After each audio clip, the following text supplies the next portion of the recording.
بسم اللہ الرحمن الرحیم ان علی رضی اللہ عنہ قال نہى رسول اللہ صلی اللہ علیہ وسلم ان نضحی بأعزب القرن والأذن۔ حضرت علی المرتضیٰ رضی اللہ تعالی عنہ فرماتے ہیں کہ رسول اللہ صلی اللہ علیہ وسلم نے ایسے جانور کی قربانی سے منع فرمایا جس کا سینگ ٹوٹا ہوا ہو یا کان کٹا ہوا ہو۔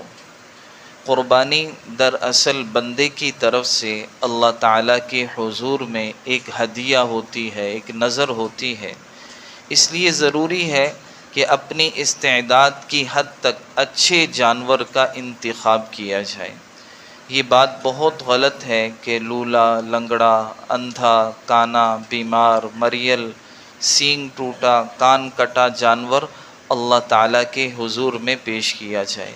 قرآن مجید میں اصول کے طور پر اللہ تعالیٰ نے چوتھے پارے کی پہلی آیت میں یہ بات بیان فرمائی، لن تنالوا البر حتی تنفقوا مما تحبون، کہ ہرگز تم کامل درجہ نیکی کا حاصل نہیں کر سکتے جب تک اللہ کی بارگاہ میں وہ نہ خرچ کرو جو تمہیں پسند ہو، یعنی اپنی پسندیدہ اچھی چیزیں اللہ کے راستے میں دو۔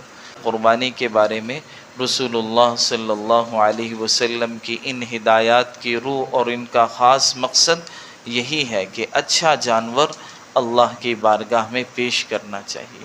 اللہ تعالی ہم سب کو عمل کی توفیق عطا فرمائے۔ الحمدللہ رب العالمین والعاقبۃ للمتقین والصلاة والسلام علی سید الانبیاء والمرسلین۔ یا اللہ ہم سب کے سارے گناہوں کو معاف فرما، اپنی رضا والے اعمال کی توفیق نصیب فرما۔ آج شب جمعہ ہے، مراکز میں یا اللہ بیانات ہوں گے، شب جمعہ ہوں گے، یا اللہ سب کی تو حفاظت فرما۔ اے اللہ آج تشکیلیں ہوں، تیرے راستے میں دیر دور کے لیے خوب جماعتیں بنیں، اس کی صورتیں پیدا فرما۔ زیادہ سے زیادہ مجمع کو مراکز میں آنے کی توفیق نصیب فرما۔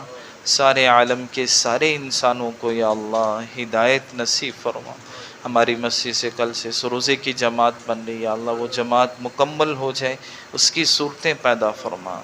جہاں کہیں بھی لوگ پریشان حال ہیں، سب کی پریشانیوں کو دور فرما، بیماروں کو صحت عطا فرما۔